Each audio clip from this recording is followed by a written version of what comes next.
Do it.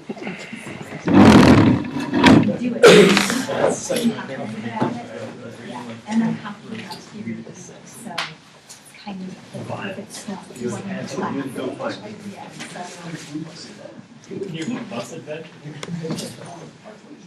it's like, you know what, it happens to us all. It's that time of semester. Things fall apart. Oh yeah. That's right, exactly. And I told her that her resolution was really great. You know what? I decided to choose. She was I did.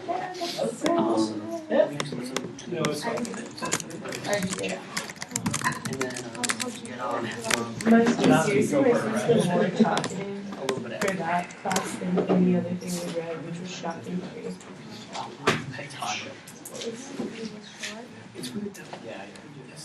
No, it wasn't. I mean, it is. It's a pretty short story, but I think for a lot of them, like any kind of feminist critique is really useful to them. You know what? No, today I taught like studies. I was talking about Edward Said today. I did make references to Edward Said from the beginning of his course, in the sense that in many ways he represents a crux in multiple ways, a crux between early post-structuralism and late post-structuralism, or what I call post-post-structuralism. And that crux is very problematic, as I've been saying, for reasons that I've already said, I've made reference to, but now presented in a little bit more detail. And I think it's important to bring that crux issue out immediately so that we can proceed to look at his work in a more productive way than I think is being represented now after his death.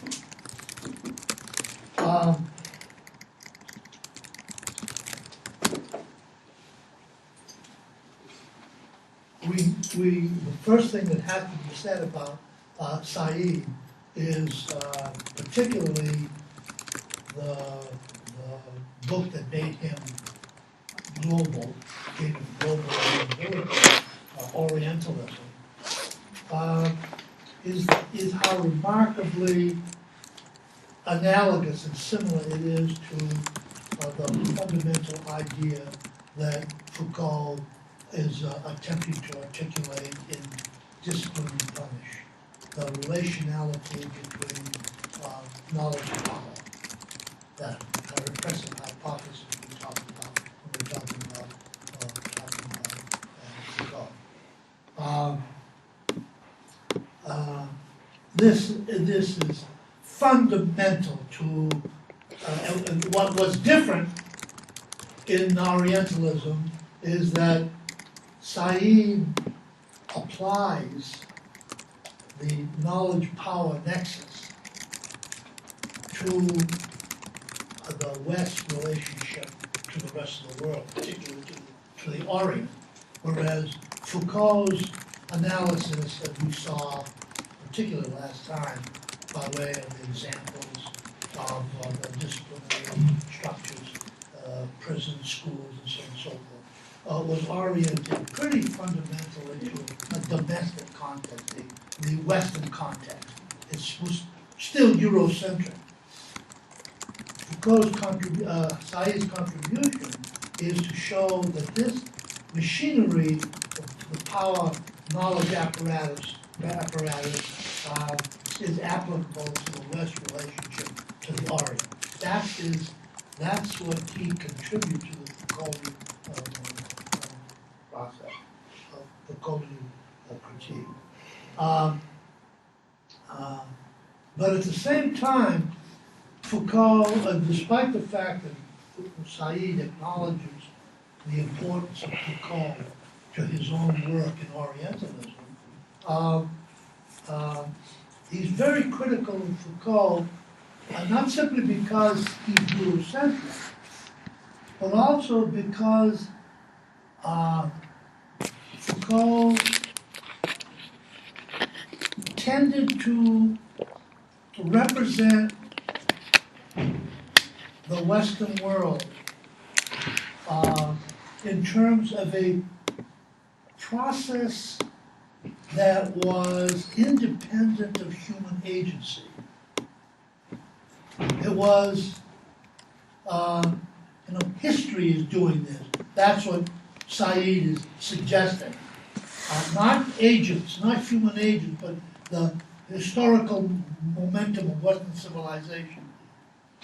And of course, Said's most important predecessor is Giambattista Vico, who Said reminds us over and over and over again, never lets us forget, said fundamentally, and this is what identifies Said with Vico, human beings make their own history. Human beings are the agents of the history that gets produced, not forces external to them. They make history. So that's a major complaint that Said has about Foucault, and by extension, the post-structuralists themselves. But I also think this is a very delicate area that is controversial, but I also think that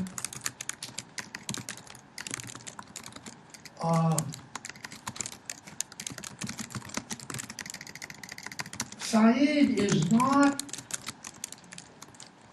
condemning Foucault for being anti-humanist. That's what it amounts to. One of the things, of course, that is a constant of Said's writing from the beginning to his end, his last book, published posthumously, was called Humanism and Democratic Criticism. And that's not, just something that he happened to write about at the end. He's coming back to that fundamental crux that recreates the tension between Said and the post-structuralists, the early post-structuralists, whether the deconstructionists, Derrida, Lyotard, so forth, on one hand, or more politically oriented deconstructionists like Foucault and Althusser. All of these post-structuralists very, very insistently, very forcefully, so that it becomes a matter of part of their discourse, part of their whole orientation, identified themselves as anti-humanists. Anti-humanists.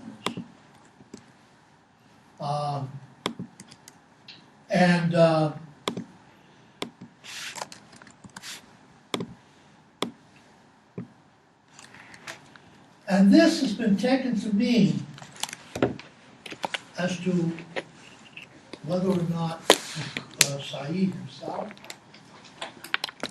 and it remains uncertain, although one of the things he constantly says at that particular time is that the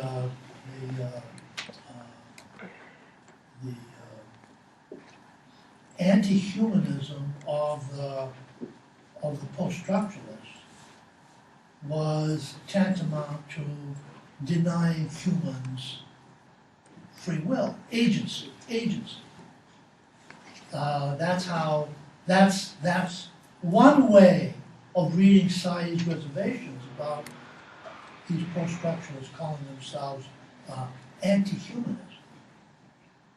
On the other hand, Said, again, over and over again, in the process of making this statement, also says, this is fuzzy in Said, at least I've attended to this issue very, very carefully over a number of years, and I can only conclude that he is fuzzy on this issue. And he remains fuzzy on it, even in his last book, Humanism and Democratic Criticism. That is to say, at times, Said is saying that the post-structuralists, whether it's Derrida, Foucault, Althusser, all the post-structuralists, the anti-humanists,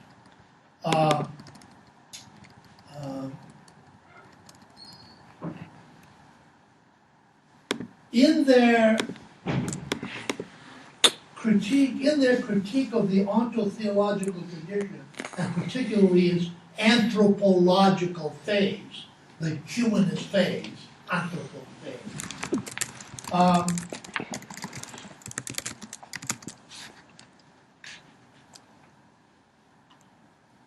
did not attend to the worldly implications of their anti-humanism. That is to say, vis-a-vis the issue of the human itself. They rather categorically, according to Said, categorically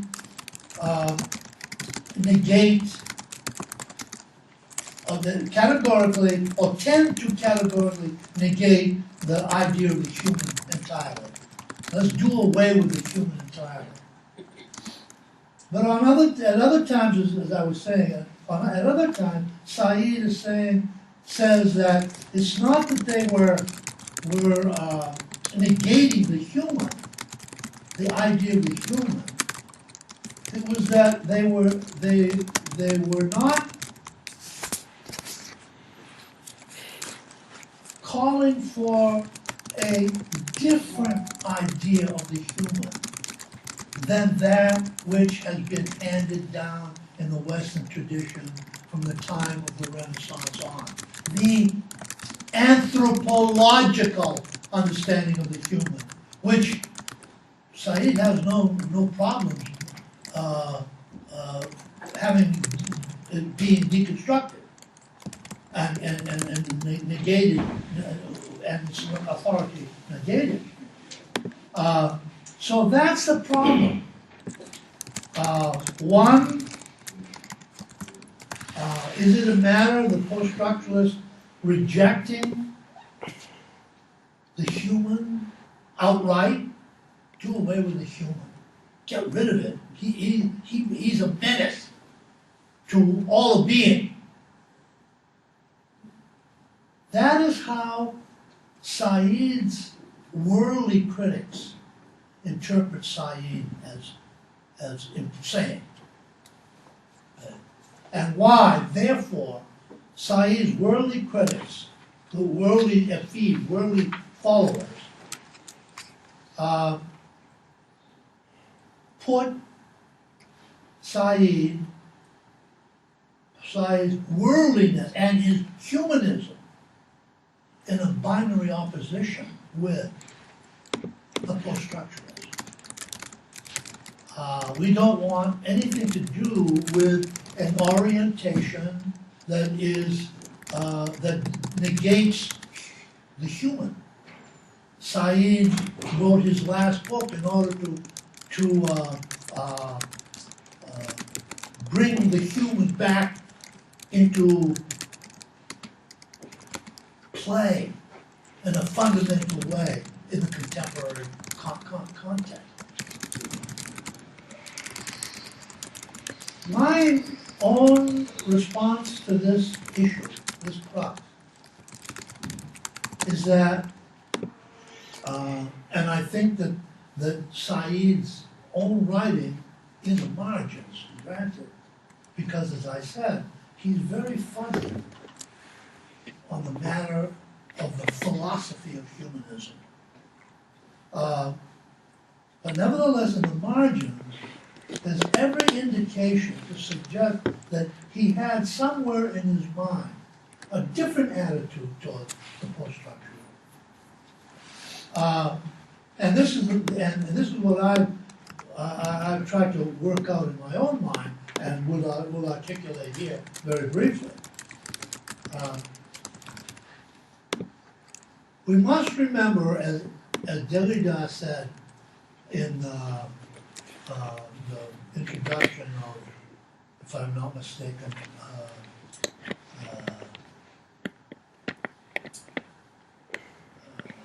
Margins, his third great book, Margins. At the very beginning, Derrida said that the post-structuralists, the great event for the post-structuralist imagination, the post-structural revolution, was the problem of language. That was the great event. What he meant by that was that prior to this moment, this post-structuralist moment, beginning with Nietzsche, going through Heidegger, through Foucault, and so on and so forth, to the structuralists. What he meant was that prior to this moment, language was not a problem, especially at the time when language becomes identifiable with objective or disinterested or empirical scientific inquiry in the period of modernity, in the anthropological phase. It's not a problem in that whole moment between the rise of anthropological thinking to this moment, to this post-structuralist moment. It's not a problem. Language is a medium, a representational medium that is transparent. It's not an issue. It's transparent. You use language to represent, what that language is referring to. With the post-structuralists, language becomes a problem. And in that sense that he calls it an event in the resonant sense of the word event. It no longer, language, put it this way, it no longer is transparent. Language at this particular moment thickens. It becomes a problem, it becomes an obstacle to the truth.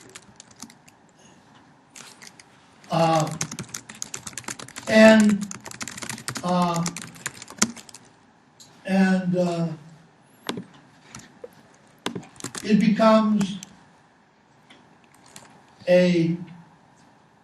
an obstacle in the sense of it gets in between, it mediates the truth. It represents the truth. It's not the truth, it's a representation of the truth. So in that sense, what emerges is the mediationality of language, rather than its being a transparent vehicle for representing the truth. You have to see this emergence of language as a problem for the post-structuralists, for the modern world, in terms of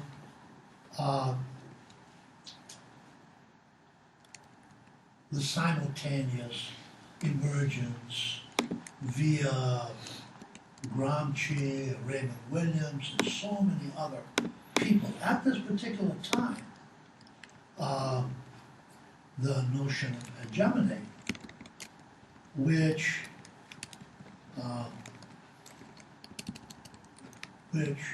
as Gramsci points out, and Said, profoundly influenced by Gramsci's notion of hegemony, points out, is a concept of language that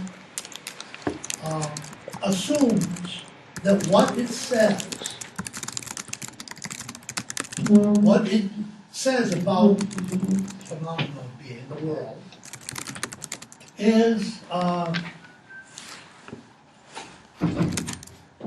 the way things are, as we've been saying all along in this class, the way things are.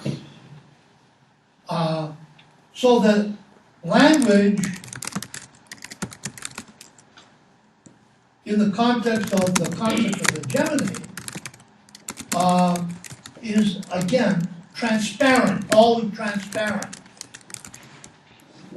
And as a consequence, it becomes the major problem. How to break the hold of a mediating language, which assumes itself as transparent, but which is in fact hegemonic. How do you break that hold? How do you break the hold of a language which represents what it takes to be the way things are? Truth. How do you do that? In other words, what I'm saying is that the reason why the post-structuralists focused on language, textuality, language, the question of language, is because they recognized it was, beyond anything else. They recognized from the very beginning that this is a great problem for all of humanity, particularly a humanity that is subject to Western civilization and the language of Western civilization. So that's what the post-structuralists focused on. That's why they focus on text on language, in opposition to, at the expense of, its implications for the world, its worldliness. That's what allowed Said to say they're not worldly, and why or they're not worldly enough, and why Said's followers began articulating this opposition between those post-structuralists who are oriented monomaniacally by textuality, by language, in opposition to their commitment to the more worldly implications of language. So, and Said at times also says, again, not in any focused way, but nevertheless at times says himself that the problem with the post-structuralists was not their focus on language, but not pursuing their focus on language into the world. My point is that, well, they did not negate the potential of post-structuralism to become worldly. They said they merely focused on what to them at that moment that eventual moment when language became a problem, on that problem. Postponing the issue of its relationship to the world at large, the political world at large. That's a quite different way from the way, say, people like a number of Said's very well-known students are the most obvious and most vocal, being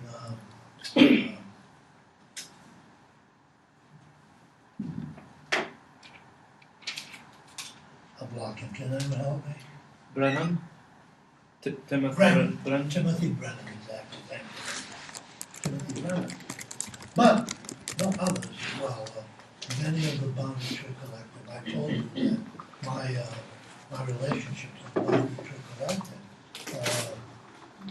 became very difficult and problematic over precisely this issue. So again, this is an open question and not easily solvable, but it is a question, and that's what I'm suggesting that you take into consideration in your own determinations of this whole matter. So that, another way of saying that granted the post-humanists, post-structuralists, on that, without any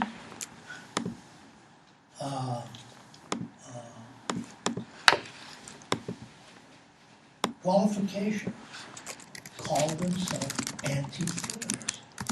They were anti-humanists. But if you see it in the context that I've just tried to articulate, this does not mean that they were anti-human. They were anti-humanism, anti-humanist, i.e., humanist in the identification of the idea of humanism that came down through from the Renaissance, and as we've seen in Heidegger, the Romans, that idea of humanism didn't mean necessarily that they wanted to do away with the idea of the human.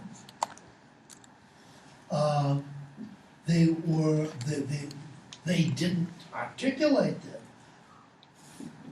And one of the points that I would make about Said is to his credit and why he becomes, for me, for example, the most important figure in this whole history.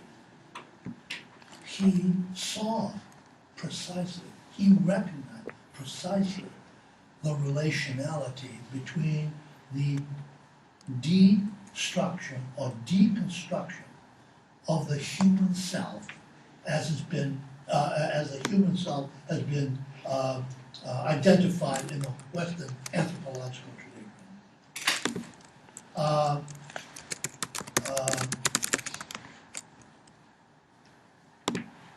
And in the process, inferred what the post-structuralists didn't touch, or fulfilled what was rendered potential by the destruction. See the connection between the ontological and the political,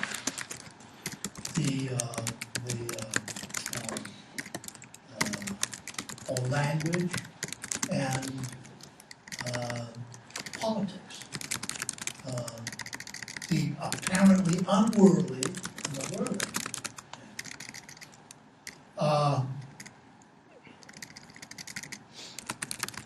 That,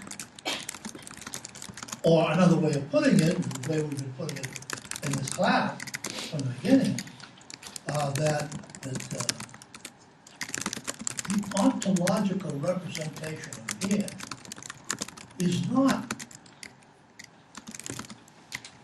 in opposition to the worldly representation of being, But in the Western tradition, they're indissolubly related. They're part of a continuum from the lesser, obviously political, worldly, to the more obviously worldly. The deconstruction of metaphysical thinking, Western metaphysical thinking in its anthropological mold, is just as political as the political. It's a political phenomenon.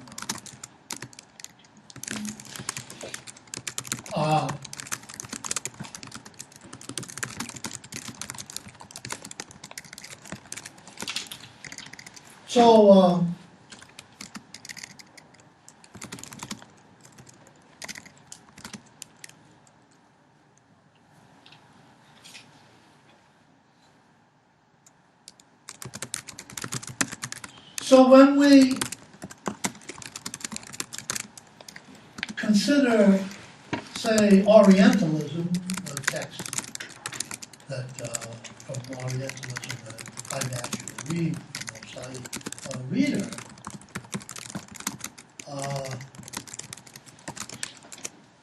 one of the things that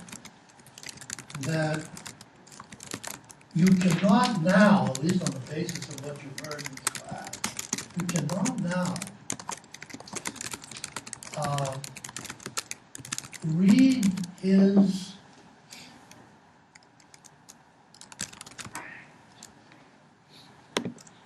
critique of Western Orientalism, representation of the Orient, in purely worldly terms, political terms. As I said somewhere along the line, yes, his focus is on the worldliness of his critique, the worldliness of Orientalism, not on the ontological, but his diagnosis of Orientalism, his analysis of Orientalism, the language he uses to talk about Orientalism is saturated by the metaphors that have been precipitated by the post-structuralist critique of metaphysical thinking. We saw this, for example, in the same way, we saw this with Foucault. Foucault does not make any reference to Heidegger's critique of thinking metaphysica, but the fundamental term of his power knowledge, analysis of the power knowledge apparatus of capture is panopticon, thinking about or beyond things as they are. Look at Said's discourse from all the way through. Won't have time to point this out, but you'll see it for yourself when you read it. It's saturated by the language of vision, the language of visual language, in multiple ways, not simply panoptic, seeing, overseeing, surveillance, surveying. I think Said uses that word in the first 3 or 4 chapters of Orientalism 40, 50 times. But also in other ways, for example, one of the terms which it repeats itself and is closely associated with the panoptic perspective, metaphysical panoptic perspective, is the staging, and I invoke this metaphor that Said uses over and over again, the staging of the Orient, in order to recall our previous discussions of the way the spectacle has been harnessed to the Western representation of its other. We'll talk about this more later on. But I simply wanted to suggest how pervasive the language of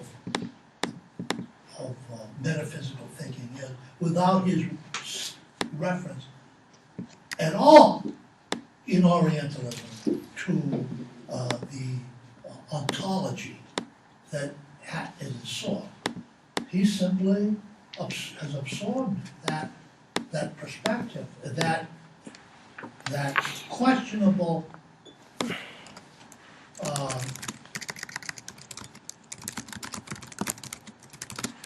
orientation towards truth, towards the truth, that visual perspective towards the truth, and his critique. He's absorbed that from his reading of the post-structuralists, whether Derrida, Foucault, so on and so forth, particularly Foucault, obviously. And I should also say that if you think that this is an imposition, I don't think I asked you to read the essay. I should have, but time constraints made me not.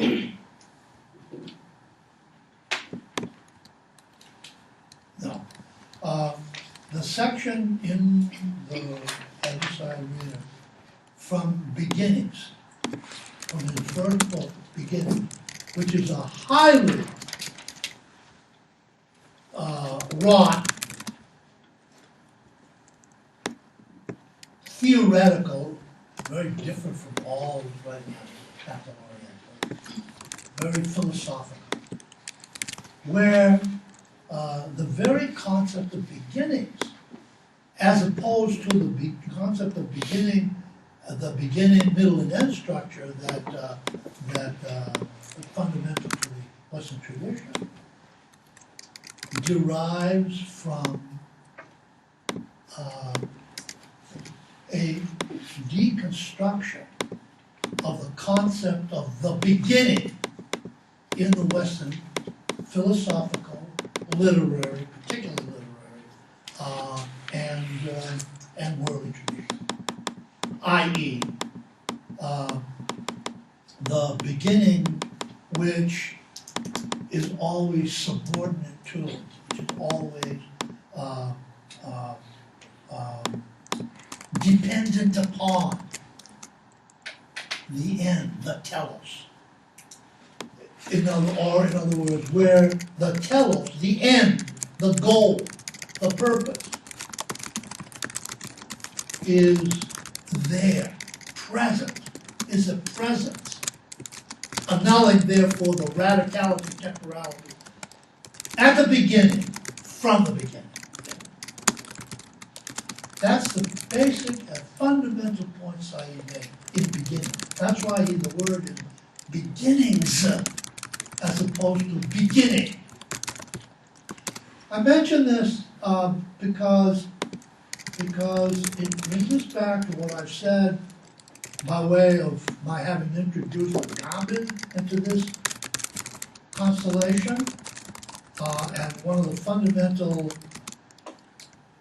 philosophical nexuses of nexi or whatever of Said's of Agamben's thinking, which goes back to Aristotle, the relationship between potentiality and act. In the Western tradition, on the basis, on ontological basis of a concept of time in which is characterized by a principle of presence, in other words, in which the end is there as a present from the very beginning in the process.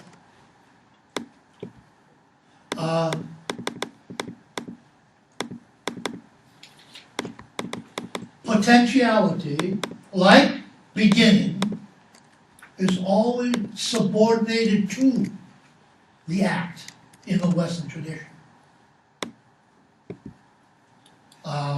It serves a function.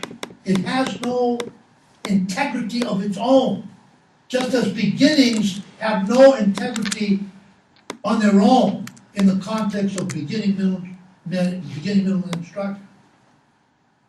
And of course, Agamben's whole project, philosophically, is to retrieve the independence of potentiality or beginnings from its servitude. Again, to use that word, which is by this time should be a buzzword in your heads,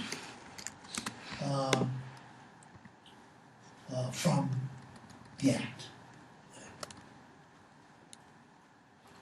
So,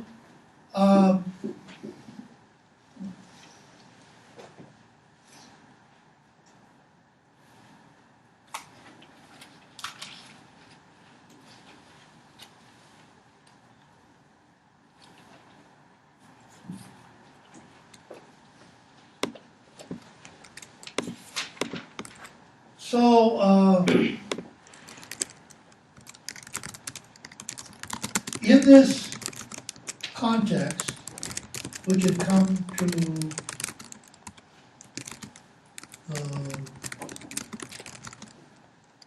the chapters on Orientalism from the Everside Reader, which I've had to read. And I want to focus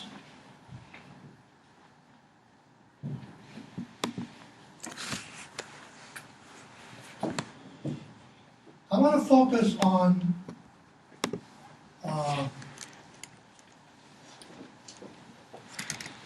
the Foucauldian,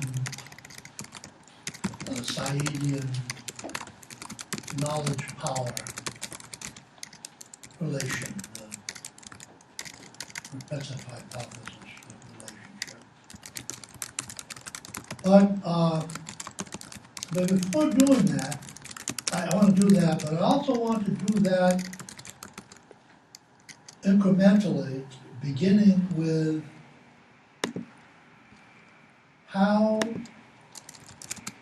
Said articulates the development of Orientalism is structurally organized, very carefully organized in terms of the development of Orientalism from its beginning, from its very beginning, in what he says in Greece, Euripides,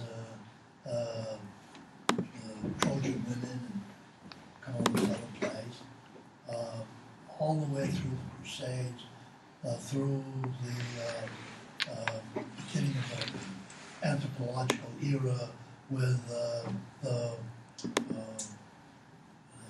visiting of Europeans like Lamartine, Flaubert, on and on and on, Chateaubriand, and many, many, many others, was a fundamental de rigueur process of education to visit the Orient and to bring back representations of it to the Western world. Then, of course, to the systematic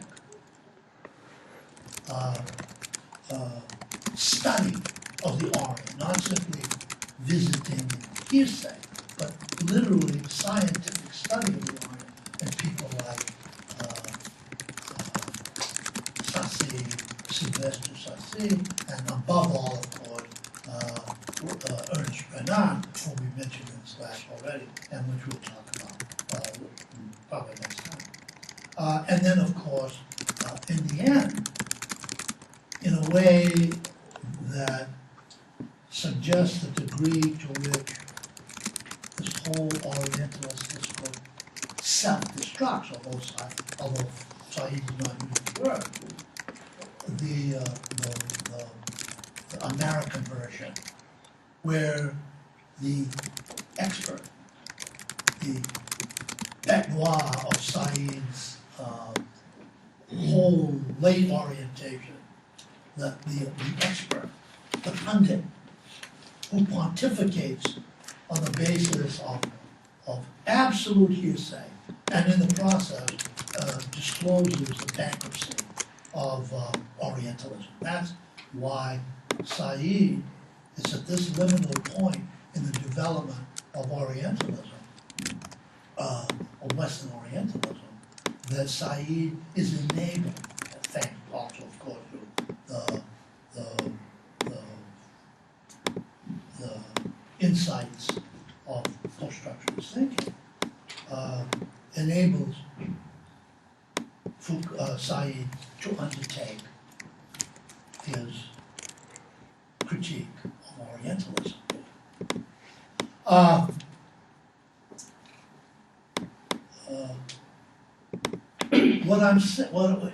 Another way of putting this history, and we'll look at it a little bit more closely as we go along. What I've been saying is that Said's very representation of that incremental history of the development and eventual self-destruction of Orientalism, allowing him to offer his critique, is informed. Said knows this, relies on them, fundamentally informed by an orientation fundamentally Western, which has an end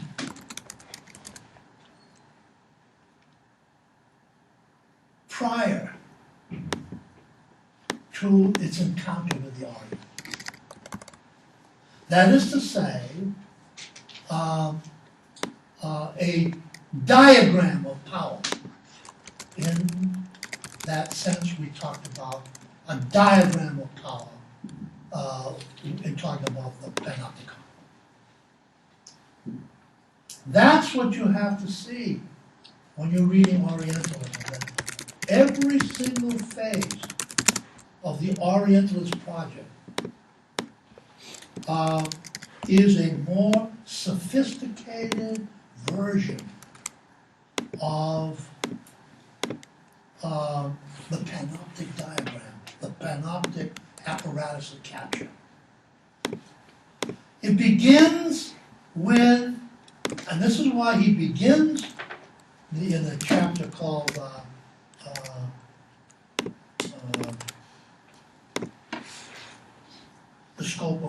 the scope, that word itself is tells you a lot, vis-a-vis its visual origins, as a visual metaphor, where he talks about,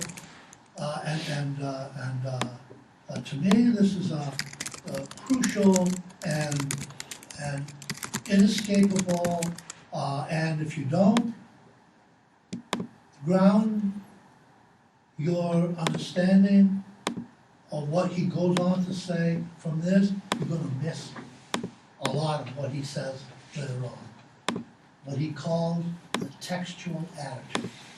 The textual attitude. And that's where I want to begin our discussion of, begin our discussion of Orientalism. But now, with the awareness of how fundamental, although never stated, the critique, the post-structuralist critique of thinking metaphysica is, thinking from above and beyond, or after things as they are. The textual attitude. Page,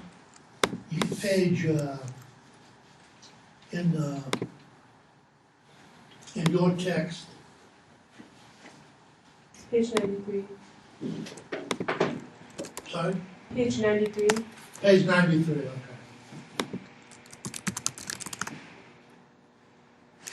No, that's in Orientalism.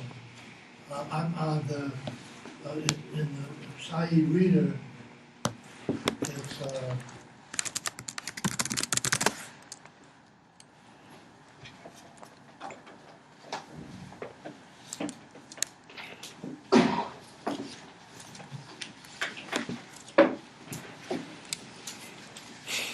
I'm sorry.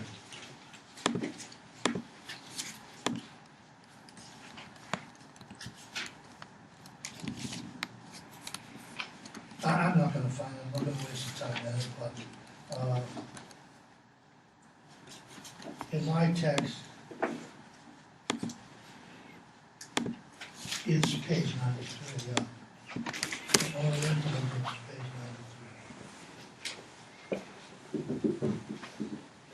93. It may appear strange to speak about something or someone as holding a textual attitude. But a student of literature will understand the phrase more easily if he will recall the kind of view attacked by Voltaire in Candide, or even the attitude to reality satirized by Cervantes in Don Quixote. I think I've mentioned both these precursors of Said and Foucault and so on, and post-structuralists earlier on. But when first, let's finish the couple of sentences before I'm coming back to that. What seems unexceptionable good sense to these writers, Cervantes and Voltaire, is that it is a fallacy to assume that the swarming, unpredictable, and problematic mess in which human beings live can be understood on the basis of what books, texts, say. To apply what one learns out of a book literally to reality is to risk folly or ruin.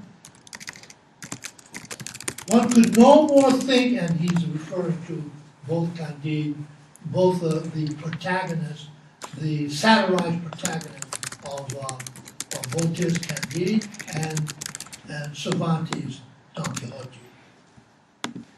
One would no more think of using Amadis of Gaul to understand 16th century or present day Spain than one would use the Bible to understand, say, the House of Commons, which is, of course, with the example of Cervantes' Don Quixote, exactly what Don Quixote does in his effort to, in his decision to go out into the Spanish world and cure it of his disease. His knight-errant project to bring health back to Spain. He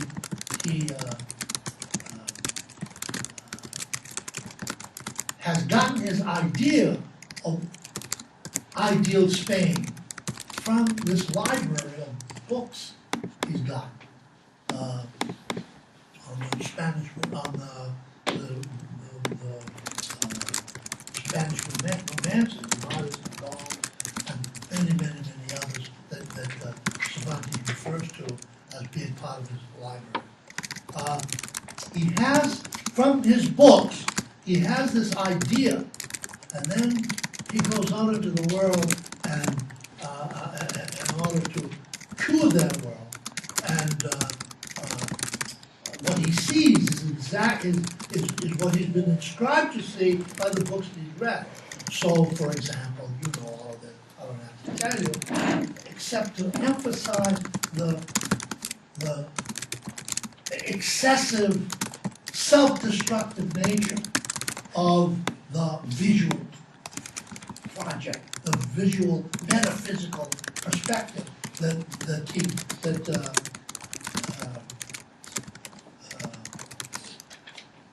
Don Quixote goes out into the world and represents it and represents it and represents it.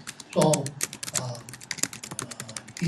a windmill he sees as some knights dressed in black armor with waving lances out to get him, whereas in fact it's a windmill. It's got nothing to do with the actual reality. And in the more sophisticated case, not sophisticated from the point of view of art, like no stretch of the imagination. Cervantes is a far greater work of art than Candide. But from the point of view of thematic content, Candide is accompanied, after he has been exiled from his world into the world, accompanied by Pangloss, the philosopher, who is, of course, for Cervantes, the model on Leibniz and the best of all possible world. You know this, I think I have to tell you about it. Except to say that Candide is accompanied in his encounter with the real world. And the world he encounters is pretty brutal. Rape, murder, torture, killing, hanging, drawing, quartering, anything human beings are capable of, he encounters it. And there's always that tagline that says, well, it's still the best of all possible worlds. From the beginning, he had to force these things into conformity to his vision. But of course, it's so ludicrous that his purpose is to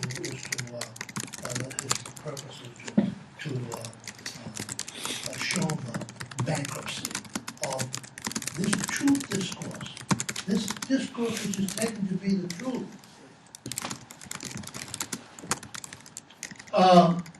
And this is why, to me, this is this introduction of the textual attitudes for an understanding of the in-depth understanding of what Said is getting at. And again, it's not accidental that one of the figures he chooses is the epitome in modernity of the metaphysical tradition, Leibniz, and best of all persons, the world of pre-established harmony. Whatever is right, as one of the British poets in an essay that recapitulates this whole perspective, but positively. Alexander Pope in the essay on man. Whatever is right. I wish I had the whole passage because it would be so resonant to the point that I'm trying to make. But I'm sure that most of you are familiar with that poem and that particular moment in that poem. What seems unexceptionable good sense to these writers is that it is a fallacy to assume that the swarming, unpredictable, and problematic mess, my language, my ontological language would be the transience and dynamics of temporality, in which human beings live can be understood on the basis of what books, texts say. To apply what one learns out of a book literally to reality is to risk folly or ruin. Both things that happened to Candide and to Cervantes, to Don Quixote. One would no more think of using a modest of Gaul as Don Quixote does to understand 16th century or present day Spain than one would use the Bible to understand, say, the House of Commons. But clearly, people have tried and do try to use text in so simple-minded a way. For otherwise, Candide and Don Quixote would not still have the appeal for readers that they do today. It seems a common failing here. I don't know how to put it. Said universalizes what, and I think, and in the process, minimizes the potential of his analysis. Universalizes what is fundamentally particularly in this context, a Western idea, a Western concept, a Western apparatus of capture. He universalizes it and minimizes the power of the point that he's trying to make, it seems to me. But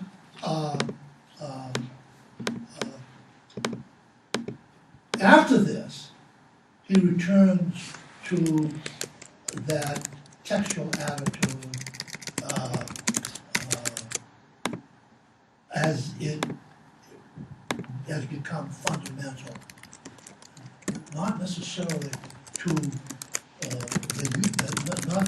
not as a universal, but as a fundamentally Western construction, a Western apparatus of capture. And it's that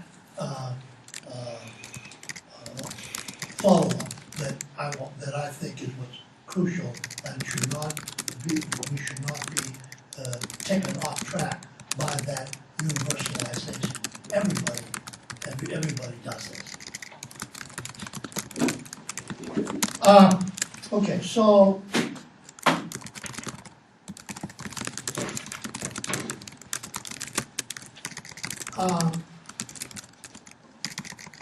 at this particular point where he invokes the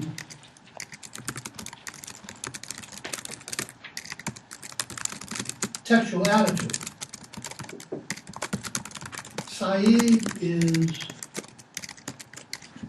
at the very beginning of his structural analysis of the development and self-destruction of Orientalism, Western Orientalism. When he refers to the textual attitude at this early stage in Orientalism, he's referring to those founding moments of Orientalism, which take the form of visitors, Western visitors to the Orient, like Lamartine, Chateaubriand, Flaubert, and on and on and on and on, who we're talking now about the 18th century, 19th century, the early 19th century, who, by way of their visits to the Orient, brought back representations of the Orient, which were Western-centric, Eurocentric, and which which corroborated what the West had already thought of the Orient, how the West thought of the Orient from the very beginning of Western civilization. But, of course, they don't have the authority that scientific analysis, that empirical study has, because they're, perspectives of individual visitors. So a second phase, therefore, comes into play, and that is the phase of the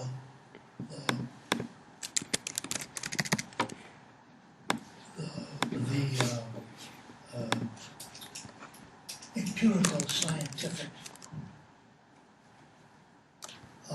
studies of the Orient. Academic university professors like Sassi and Ernest Renan, who produce, on the basis of reading the texts of visitors, of studying also, but now studying particularly the language of the Oriental Semitic people, but in the end coming up fundamentally with a much more complex, much more nuanced, much more therefore authoritative version of the same thing, where the Orient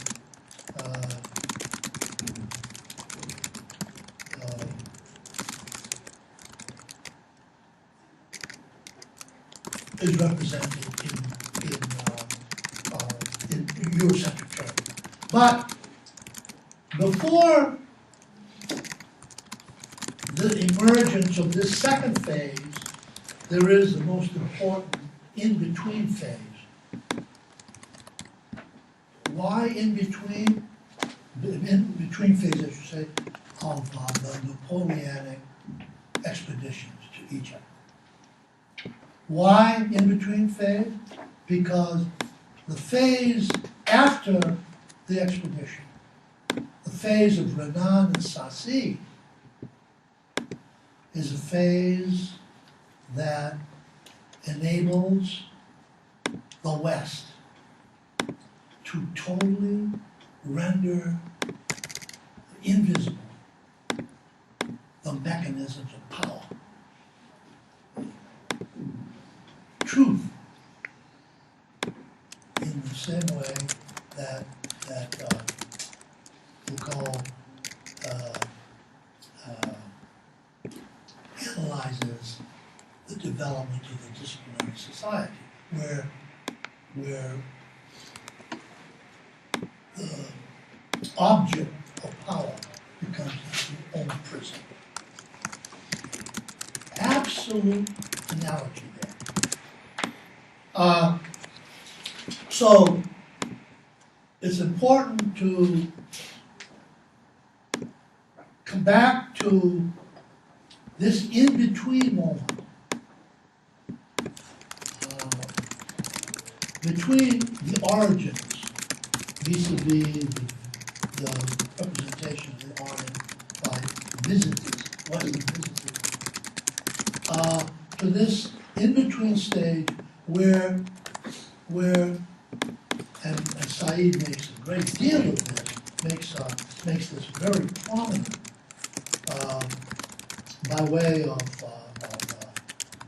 devoting many pages to this moment in the development of the Orient, in which power, visible force, and knowledge go together.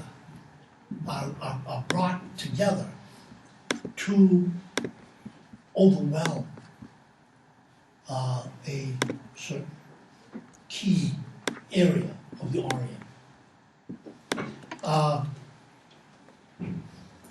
To suggest that the process by which knowledge will eventually replace sheer power, which, as we said in our analysis of Foucault, is inefficient, because when power is overt, there's always the possibility of insurrection. That's why for Said, it's precisely this moment when now power and knowledge are combined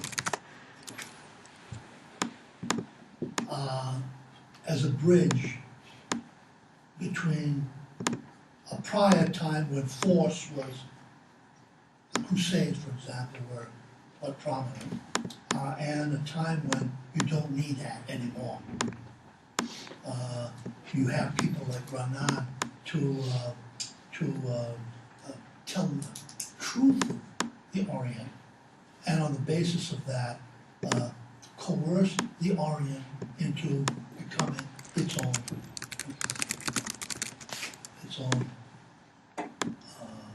victim. So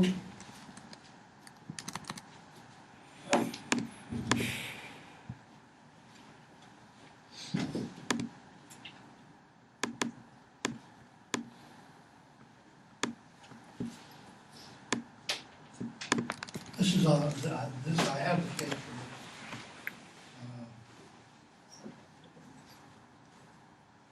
for page 100 of the Erusai Reader.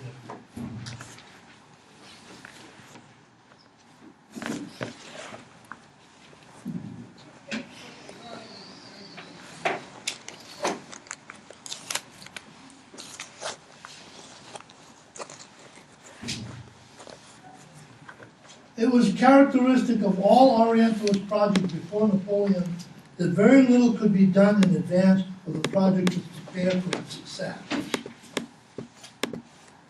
Anquetil and Jones, for example, learned what they did about the Orient only after they got there. They were confronting, as it were, the whole Orient, and only after a while, and after considerable improvising, could they whittle it down to a smaller province.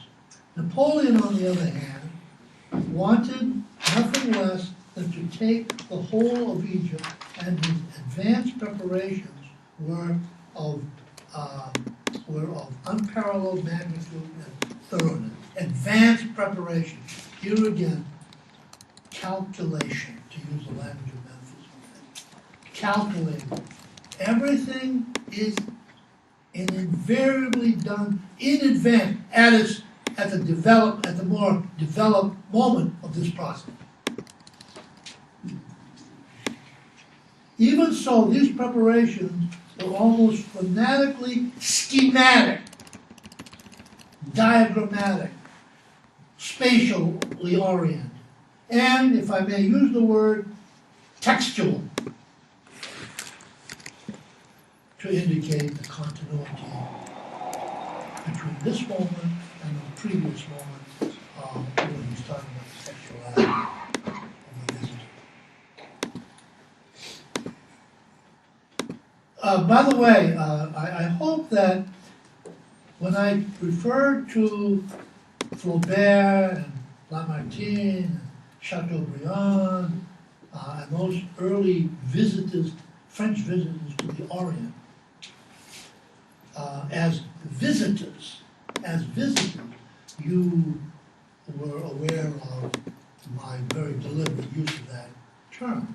I've talked about this before, how crucial that term, the visitor, is to the Western dispensation, when I said much earlier on,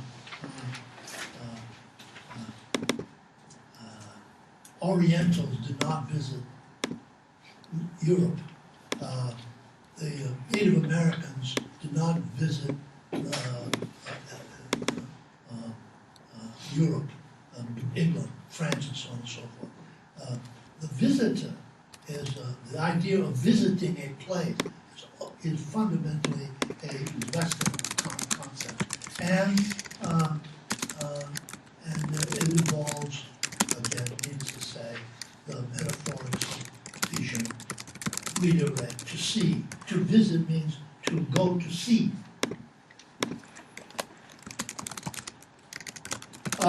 And if I may use the word textual,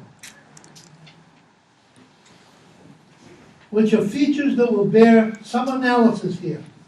Three things, above all else, seem to have been in Napoleon's mind as he readied himself while in Italy in 1797 for his next military move. First, aside from the still threatening power of England, his military successes that had culminated in the Treaty of Campo Formio left him not only no other place to turn for additional glory in the East. Moreover, Talleyrand had recently animadverted on the advantages of return to the new colonies in the circumstances of the present. And this notion, along with the appealing prospect of hurting Britain, drew him eastward. Secondly, Napoleon had been attracted to the Orient since adolescence. His youthful manuscripts, for example, contain the summary he made of Marigny's Histoire des Arabes, and it is evident from all his writing and conversation that he was steeped, as Jean Thierry has put it, in the memories and glories that was attached to Alexander's Orient generally and to Egypt in particular. Thus, the idea of reconquering Egypt as a new Alexander proposed itself to him, allied with the additional benefits of acquiring a new Islamic colony and ending his strength. Thirdly, Napoleon considered Egypt as likely project, as a likely project, precisely because he knew it tactically, strategically, historically, and not to be understood textually. He's got an image of it already in his head from the beginning. That's, again, I'm over determining it, but it's so crucial to understand that is the fundamental point of departure of the apparatus of capture that he's trying to articulate. And we've seen that textual attitude is radically metaphysical. It's not thinking metaphysical, thinking from the air. The point in all of this is that for Napoleon, Egypt was a project that required reality in his mind. And later, in preparations for his conquest, through experience that belonged to the realm of ideas and myths, fictions, construct, lies, culled from text, not empirical reality. How close can you be than to Foucault's analysis of the panoptic schema?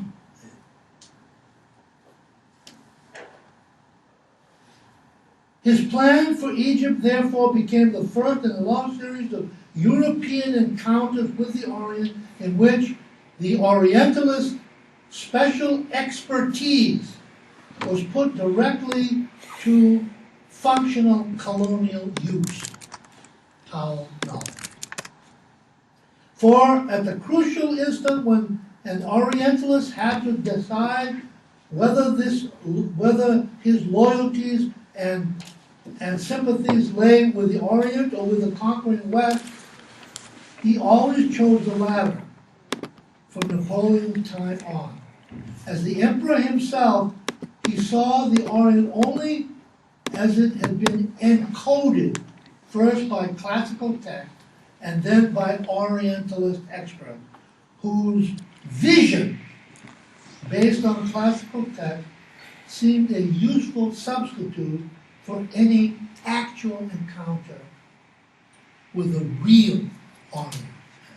A preconceived spatial structure on the one hand, and in opposition to that, the actual reality of the Orient and the Oriental peoples. That messy, highly indefinable characteristic of temporal life. Okay, we'll stop here and pick up on this.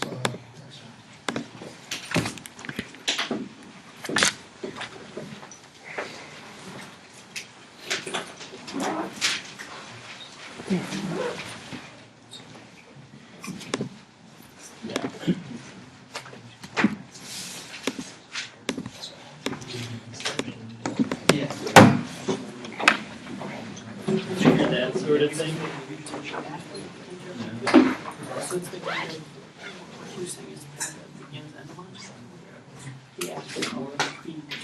Becomes like a waste from your life. So it's not